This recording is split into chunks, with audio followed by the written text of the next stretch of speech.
Hello. Today I'm going to tie for you my version of a top hat midge. Um, Here it's getting pretty warm in Pennsylvania for the remainder of the summer and possibly the remainder of the year. We're going to be doing more fishing in the spring creeks and tailwaters, and this fly may come in handy.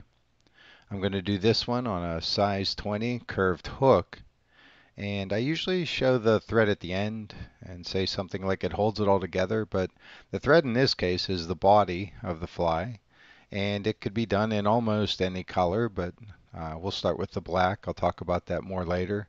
I'm going to rib it with a piece of pearl mylar tinsel, and I'm going to use this layered foam. I'll talk more about that too for the top hat. So I absconded with my wife's hole punch from her crafting supplies, crafting tools, and I can make these little cylinders.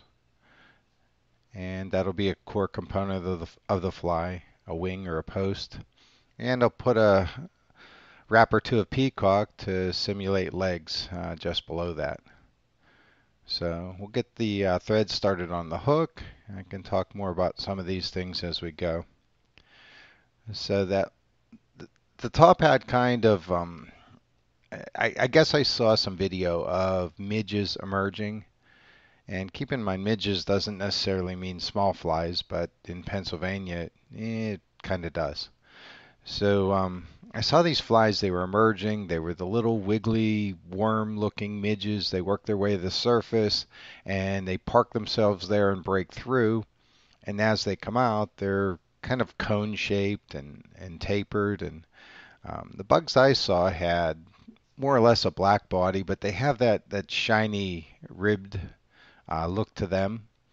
And that hangs underneath. And then the bugs themselves were a beige color, possibly ginger. So I had this foam.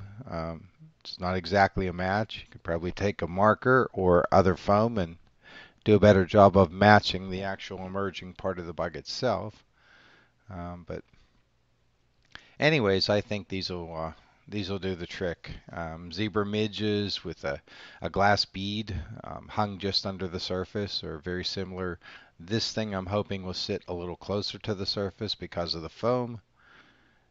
And I'll probably still need to fish it as a dropper. Even with the foam, it's going to be tough to see at any distance.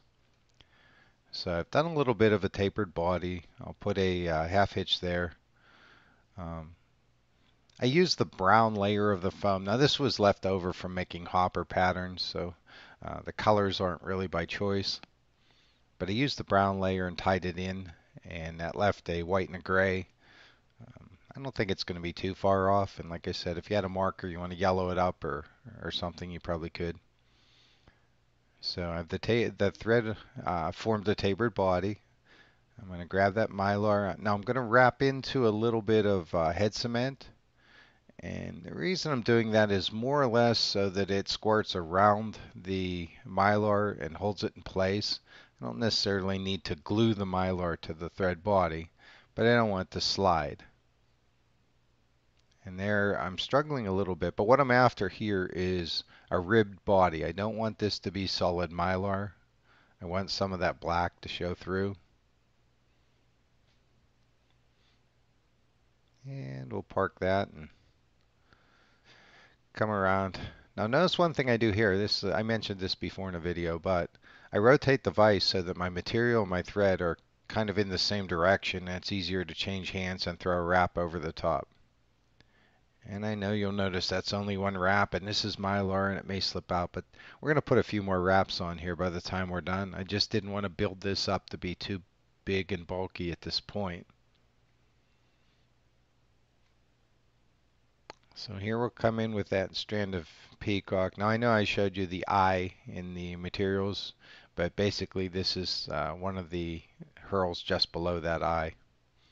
And we're using the tip section, and this is some great Peacock that a friend gave me. They raise them, and he gave me a bundle. I'm hoping it's a lifetime supply. This stuff is super strong and thin and just makes some great looking legs. An alternative here might have been an ostrich herl, or even just a little dubbing. Just to make some spiky legs that stick out just below that foam. That foam's not going to look much like a bug by itself, and I think adding the legs might help.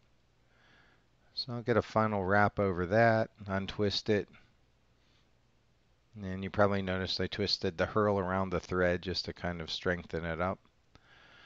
Now here a lot of folks are reaching for those smaller whip finish tools. I don't have one yet. I think I have a birthday coming up and we'll see if we can get one. But I'm going to make do with the old half hitch tool and just put a couple of double half hitches right below that, right below the foam and right behind the eye of the hook. I think that and sneak in with a little drop of head cement, and that'll hold as well as almost anything.